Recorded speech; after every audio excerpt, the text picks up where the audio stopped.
Olá, pessoal. Na última aula, a gente discutiu as três leis de Newton, e nessa aula eu quero focar um pouco mais na segunda lei e mostrar como é que a gente pode usar a segunda lei para determinar o movimento de um corpo, né, ou a trajetória de uma partícula. E os resultados que a gente vai obter nos exemplos que a gente vai discutir hoje não vão ser muito novidade para vocês, mas o que eu quero é tentar apresentar o raciocínio de uma maneira geral, para a gente ter uma ideia, né, de como é que a gente obtém esses resultados para qualquer caso, né? Em alguns casos não tem jeito, a gente tem que, de fato, fazer um cálculo numérico, mas tem alguns casos simples onde a gente consegue obter resultados analíticos. Tá? Então, vamos lá. A segunda lei de Newton, a gente lembra que ela, na verdade, é escrita como força sendo igual à variação do momento de um corpo com relação ao tempo. Mas aí eu vou assumir aqui, nos exemplos da aula de hoje, que a massa é constante. Então, né, a massa sai para fora dessa derivada e aí fica a derivada da velocidade com relação ao tempo, que me dá massa vezes aceleração. E aí, tipicamente, como é que... Tipicamente, a gente está interessado na segunda situação. A gente sabe as propriedades da minha partícula, do corpo, do sistema, então a gente sabe quais são as forças que estão atuando nesse sistema, né? Então a gente vai assumir que a gente conhece quem é essa função força. Então, por exemplo, se eu estiver falando de uma carga elétrica, eu sei que ela está sentindo uma força elétrica, uma força magnética.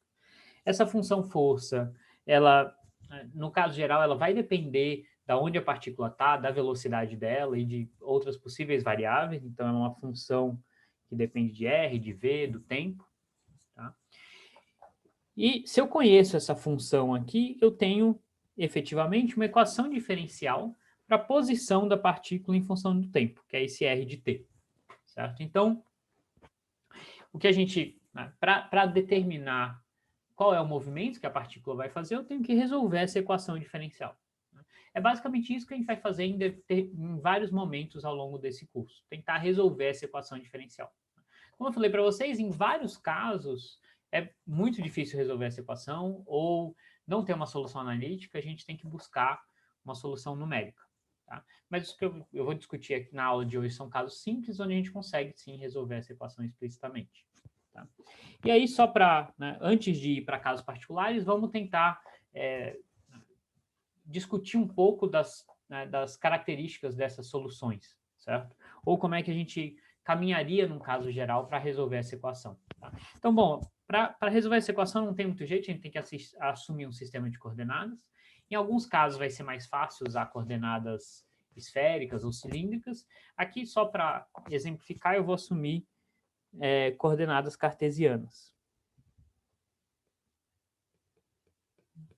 Então, em coordenadas cartesianas, a grande vantagem, como a gente já viu algumas aulas atrás, é que os versores são constantes. Né? Então, eu poderia reescrever essa equação aqui de cima da seguinte forma. Certo? Então, eu tenho, né, a segunda derivada do meu vetor posição, com relação ao tempo, que eu represento por esses dois pontinhos para deixar a notação mais compacta. Né? Então, o meu vetor posição em coordenadas cartesianas é x vezes versor x, y versor y, z versor z. Portanto, a segunda derivada vai ser x dois pontos, y dois pontos e z dois pontos. Né? Então, aqui eu tenho três funções do tempo, né? E são essas funções que eu quero encontrar. Eu quero resolver essa equação para encontrar essas três funções. Né? Do lado direito, eu tenho funções que podem depender da posição, do tempo, que são conhecidas. Tá? Então, eu escrevo o meu vetor força nessas três componentes. Eu tenho vetores de dois lados, né? Eu posso igualar componente a componente. Então, eu tiro três equações diferenciais. Certo? Então, essa equação aqui, né, a segunda lei de Newton, na verdade, me dá três equações diferenciais. Em coordenadas cartesianas, é uma equação diferencial para cada coordenada. Né? Então, para a função x de t, y de t e z de t. E aí eu, né, gostaria de resolver essas equações. Tá? Nos casos complicados, as equações são acopladas, ou seja, a função f de x pode depender de y, pode depender de z, então essas equações realmente são difíceis de serem resolvidas. Tá? Mas, de qualquer forma, a gente sabe algumas propriedades dessas soluções. Né? Como são equações diferenciais de segunda ordem, a gente sabe que a gente vai ter duas constantes de integração. Se eu escrever a solução geral dessas equações, eu vou ter duas constantes a serem determinadas, né? E uma para cada equação, né? Então, são 3 equações, 2 constantes para cada uma, eu vou ter 6 constantes de integração. A gente vai ver em alguns exemplos daqui a pouco explicitamente quais são essas constantes, tá? Mas, tipicamente, essas constantes de integração, elas vão aparecer na resolução, na obtenção da solução geral dessas equações diferenciais, né? E elas podem ser, em geral, né, elas são dadas em função da posição e da velocidade do corpo em um determinado instante do tempo, certo? Então, para resolver essas equações, como qualquer equação diferencial, eu preciso de condições de contorno ou condições iniciais. Então, não basta eu saber só a equação, eu tenho que saber também uma informação adicional, que é qual é a posição e a velocidade do corpo em algum instante do tempo. Usando essa informação, aí eu consigo sim escrever a minha solução, né, para o meu problema, né? Isso vai aparecer na forma dessas constantes de integração, né? Logo mais, quando eu discutir um exemplo, isso aqui vai ficar mais explícito um pouco, tá? Então vamos lá. Vamos para o caso mais simples, certo? Que é o de uma força constante. Vocês sabem qual é o resultado, né, que a gente vai obter no final. Mas vamos tentar imaginar que a gente não sabe a solução e vamos tentar seguir esse procedimento, né? Escrever as equações diferenciais e aí resolvendo o problema, certo? E ver, a gente vai inclusive ver como é que vão aparecer essas constantes de integração. A gente vai ver que, de fato, elas correspondem à posição e à velocidade da partícula em um determinado instante de tempo, tá? Então, eu vou assumir que a força é constante. Que isso quer dizer? Que o meu vetor força ele tem, sim, 3 componentes, mas essas componentes aqui são números constantes, certo? Que não mudam com o tempo, não dependem da posição, não dependem da velocidade, são números, tá? Que eu vou deixar, obviamente, indeterminado, mas a gente sabe que são constantes. E aí eu vou analisar o problema em coordenadas cartesianas, que é o mais simples aqui, certo? E a gente vai focar primeiro na componente x, né, na coordenada x, e a gente vai ver que, uma vez que a gente obter a solução, a gente vai ver que vai ser completamente análogo para as coordenadas y e z, né? Então, a equação diferencial para a coordenada x do meu corpo vai ser a segunda derivada de x vezes a massa igual a f de x, que é uma constante, né? Então, eu vou passar a massa para o lado de cá. Então, eu tenho que resolver essa equação diferencial. A segunda derivada da minha função com relação ao tempo é uma constante, que eu vou definir aqui por simplicidade como a de x, né? Então, a de x é f de x sobre m, tá? E é uma constante.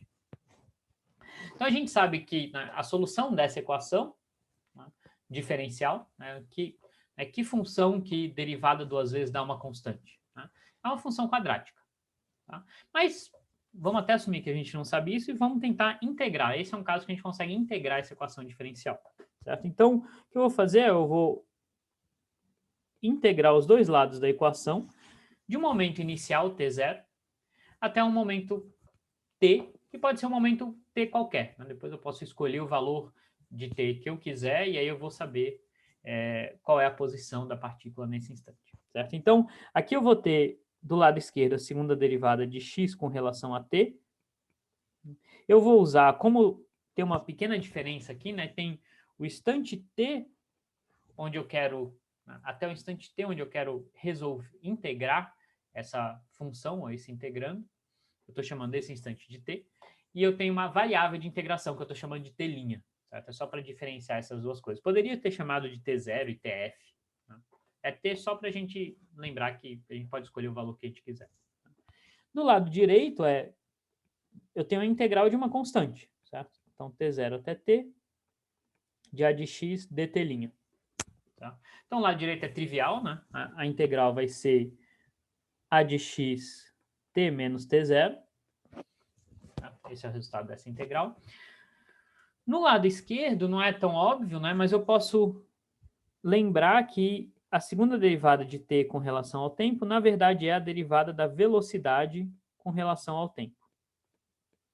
Ou seja, a aceleração é a derivada da velocidade com relação ao tempo. Na verdade, né, como eu estou falando aqui da coordenada x, essa é a velocidade na direção x. Né? Então, é a minha componente Vx do meu vetor velocidade. E aqui fica mais simples de eu ver, de eu resolver essa integral, porque é a integral de uma função que é uma derivada. Né? Então, eu sei que o resultado dessa integral vai ser a função v de x calculado nos extremos. Certo? Então, eu vou ter v de x calculado em t menos v de x calculado em t0, e isso aqui vai ser a de x t menos t0. Tá? Então, o que a gente conseguiu aqui, o primeiro passo, foi encontrar a função v de x. Em muitos casos, a gente define essa velocidade no instante t0 como um v0. Então, isso aqui nada mais é do que v0 de x mais ax t menos t0.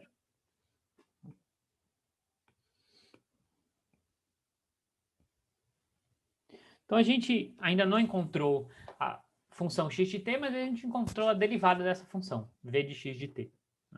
E notem que apareceu aqui a nossa primeira constante de integração, certo? Que é justamente a velocidade calculada no instante t0. E, de fato, é consistente, né? Se eu calcular essa função em t igual a t0, isso aqui vai a zero e me dá v0x. Tá? Então, quando eu estava falando aquelas constantes de integração, essa é a primeira delas que apareceu. Então, para, de fato, eu conhecer essa função, eu tenho que também conhecer a velocidade em algum instante do tempo. Tá? Mas a gente ainda não resolveu o nosso problema, a gente quer também encontrar qual é a posição em função do tempo. Tá? Mas aí, o que a gente tem que fazer é uma nova integral. Né?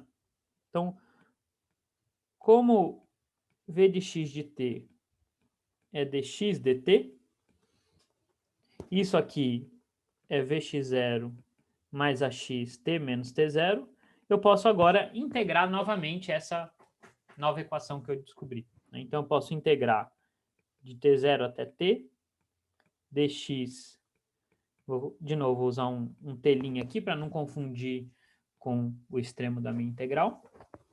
Isso aqui vai ser integral de t0 até t, do lado direito, que é essa função aqui. E, de novo, eu estou usando minha variável de integração como telinho. Então, do lado esquerdo, né, de novo, eu tenho aquele caso, eu tenho a integral de uma derivada. Né? Então, vai ser a função calculada nos extremos. Então, o lado esquerdo eu vou ter x calculado em t, menos x calculado em t0. E aí, no lado direito, eu tenho que fazer essa integral, mas é uma integral relativamente simples. Né? O primeiro termo é uma constante, então isso aqui vai dar vx0 t menos t0. E o segundo termo, se eu fizer essa integral, né, é uma integral de t' menos t0. Né?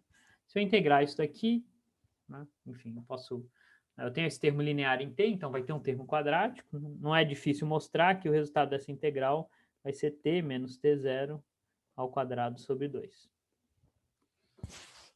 Tá? Com algumas simplificações.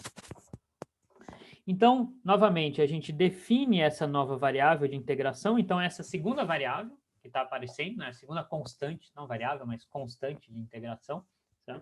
E aí, finalmente, a gente obtém a equação para a função x de t. Vai ser um x0 mais vx0 t menos t0 mais ax t menos t0 ao quadrado sobre 2. Então, essa é a solução para a função x de t. Né? Como já falado várias vezes, a gente tem duas constantes aqui que a gente precisa conhecer para, de fato, conhecer essa função. Né?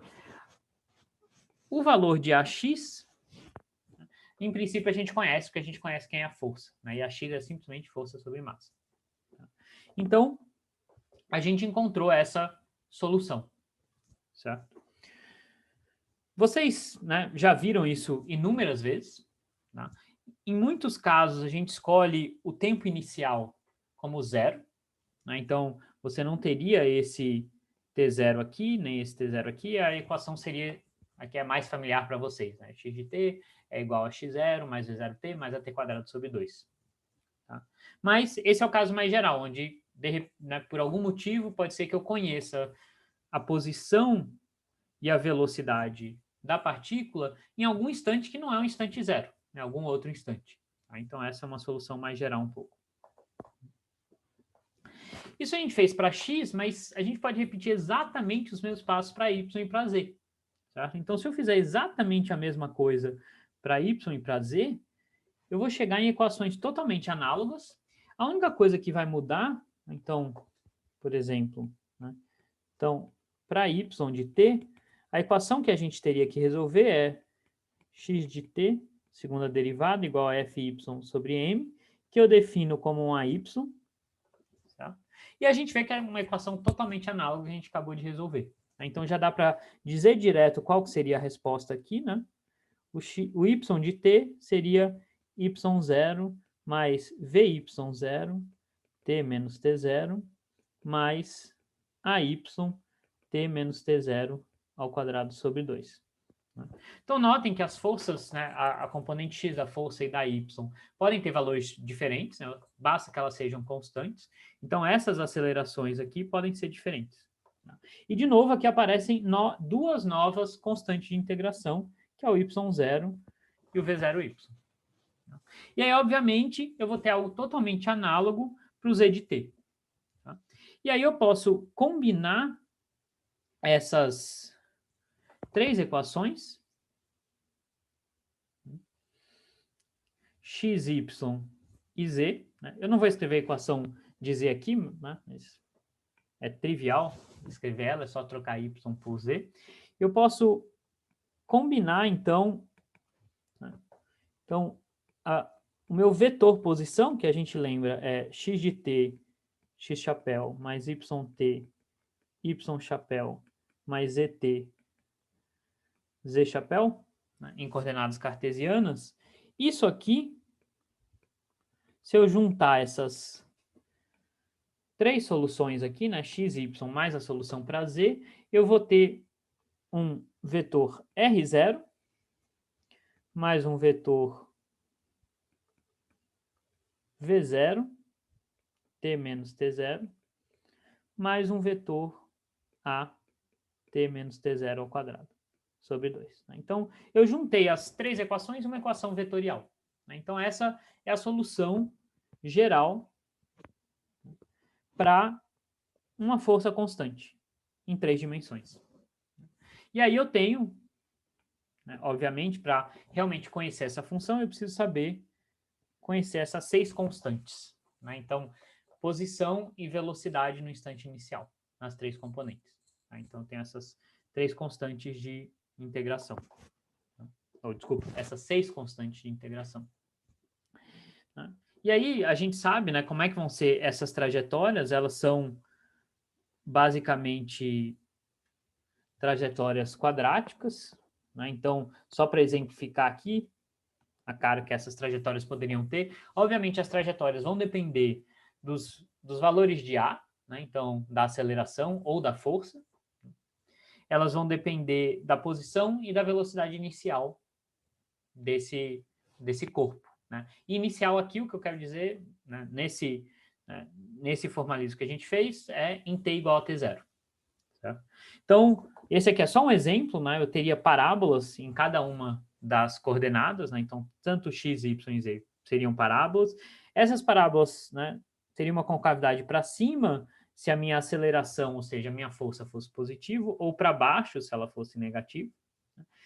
E essas parábolas também seriam definidas por essas constantes aqui. Né? Então, isso é só um exemplo de como poderiam ser essas trajetórias.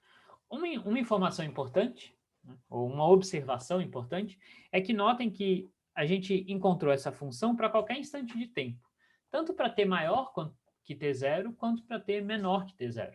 Tá? Então, quando a gente fala, né, no instante inicial, parece que a gente não pode falar nada antes desse instante. Né? Mas, não, eu posso conhecer a posição e a velocidade da minha partícula em algum instante qualquer, e a partir dessa informação eu consigo extrapolar tanto para o futuro quanto para o passado. Então eu posso saber como vai ser a minha função nessa direção e nessa direção. Desde que, obviamente, a minha força seja sempre a mesma, seja sempre essa força constante que a gente está assumindo. Tá? Então, essa condição inicial, às vezes, é pensada também com uma condição de contorno, né? As soluções que eu obtiver vão valer tanto para frente quanto para trás no tempo. Tá? Então, vamos discutir agora um segundo exemplo que é um pouquinho mais interessante, tá? Que é o exemplo de uma força elástica. Vocês também, provavelmente, estão familiares com a solução, tá? Mas, né, como ela não é uma solução tão trivial quanto essa que a gente acabou de fazer, eu vou, né, relembrar vocês, a gente aproveita e olha também como é que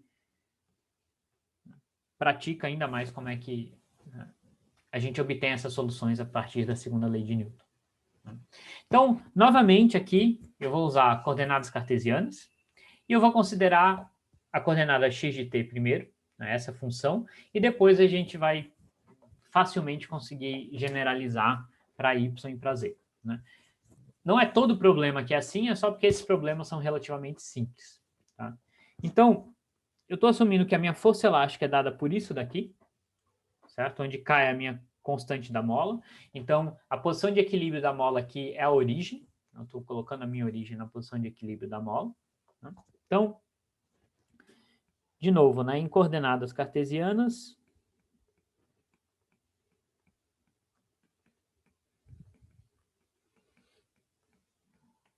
o que eu vou ter aqui, né, eu vou escrever explicitamente quem é esse meu vetor f. Ele vai ser menos k x chapéu, menos k y chapéu, menos k z chapéu. Então, notem que agora a minha força, né, não é mais uma constante, ela depende de onde está a partícula. Né? Então, depende das coordenadas da partícula. Tá? Então, por exemplo, para a minha coordenada x, lembrando que a coordenada é algo que depende do tempo, né, porque a partícula está se movendo. Então, eu vou ter a seguinte equação. Né? Eu vou ter que, de novo, sai de F igual a ma, da segunda lei de Newton. Né? Então, a segunda derivada da minha coordenada x tem que ser igual a força sobre a massa. Então, é menos K sobre M vezes a própria posição x da partícula. Tá? Então, de novo, aqui eu tenho uma equação relativamente simples, porque só depende, a minha equação só depende de x de t, eu não tenho equações acopladas. E a gente pode tentar resolver essa equação. Tá? Antes de resolver, é muito comum a gente fazer a seguinte definição. A gente vai definir uma constante ômega, que nada mais é do que a raiz de K sobre M. Logo mais a gente vai ver a interpretação física dessa constante ômega, mas provavelmente vocês já sabem. Então, essa equação diferencial que a gente quer resolver aqui, tá? Eu não vou, né, passar todos os passos para vocês, mas a gente consegue também intuir facilmente quais são as soluções. Né? Então, é uma função em que a segunda derivada dela me dá um número negativo, né? Isso aqui é um número sempre negativo, uma constante negativa vezes a minha própria função. Tá? E aí as soluções, né, que vocês já devem ter visto algumas vezes para essa equação diferencial são funções seno e cosseno. Né? Então, a gente pode, se a gente quiser, chutar uma solução, né? Desde que essa solução tenha duas constantes indeterminadas, que são as constantes de integração, né? Ou as constantes da resolução dessa equação diferencial. Se eu tiver essas duas constantes indeterminadas e a minha função satisfizer a minha equação, eu achei a solução correta. Certo? Então,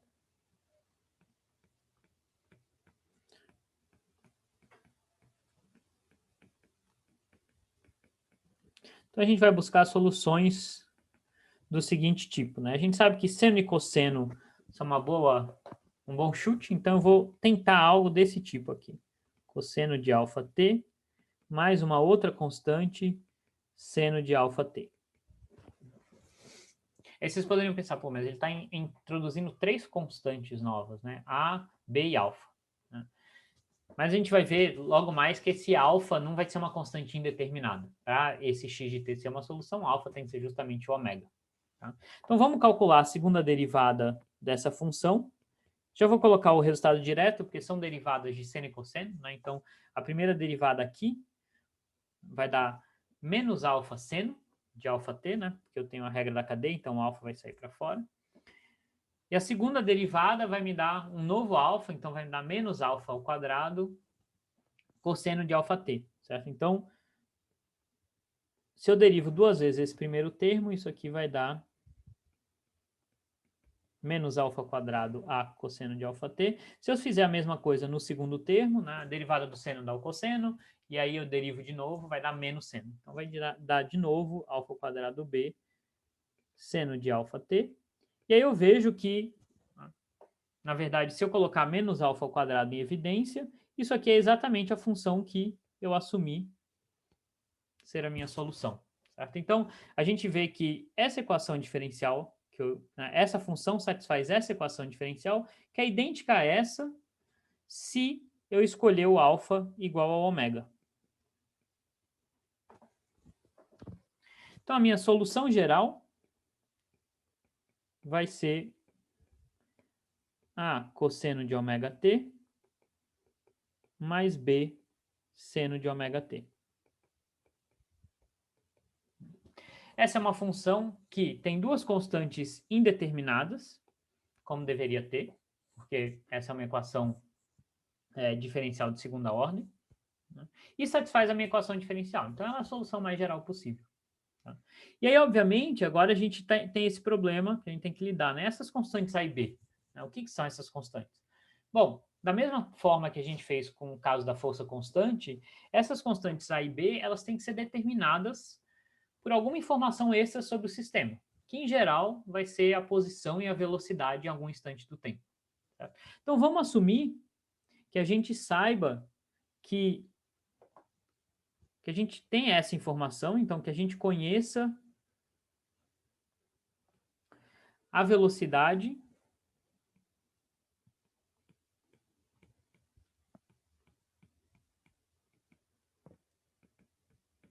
Então vamos supor que, né, a gente precisa ter essa informação, mas vamos supor que a velocidade e a posição desse corpo, eles são conhecidos no instante t igual a zero, só para ficar mais simples.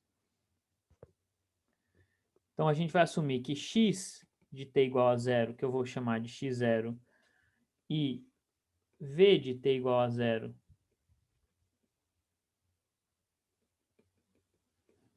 que eu vou chamar de, na verdade é o vx, né, de vx0, são conhecidos. Então agora eu posso usar essa informação para determinar quem são essas constantes A e B em função desses valores conhecidos, x0 e vx0. Tá? Como é que eu faço isso? Bom, eu calculo a minha função geral no instante 0 igual a x0. Tá? Calculo a minha velocidade no instante 0 e igual a vx0. Isso vai me determinar quais são essas constantes A e B. Então, isso me permite reescrever as constantes A e B em termos de grandezas físicas, né, mais familiares. Tá? Então, se eu usar a solução geral que eu encontrei e calcular ela em zero, né, seno de zero vai dar zero, então isso aqui, e cosseno vai dar 1. Então, isso aqui é simplesmente A. Então, eu vejo que A é a posição do corpo no instante t igual a zero. Tá? Se eu fizer a mesma coisa para velocidade, como é que eu obtenho a velocidade? Bom, né, se eu tenho a posição em função do tempo, é só calcular a derivada que eu vou ter a velocidade. Né? Quando eu derivar essa função cosseno, vai aparecer um seno, e aí quando eu calcular em t igual a zero, esse seno vai morrer. Tá? Vai dar zero. Então, essa função velocidade no instante inicial vai ser simplesmente b. Não, desculpa. Ômega b. Né? Porque a derivada vai cair um ômega aqui, esse seno vai virar um cosseno, quando eu calcular em t igual a zero vai dar 1, então vai sobrar um ômega b. Então eu vejo que ômega b é a velocidade inicial da minha partícula. Então agora eu consegui relacionar essas constantes A e B com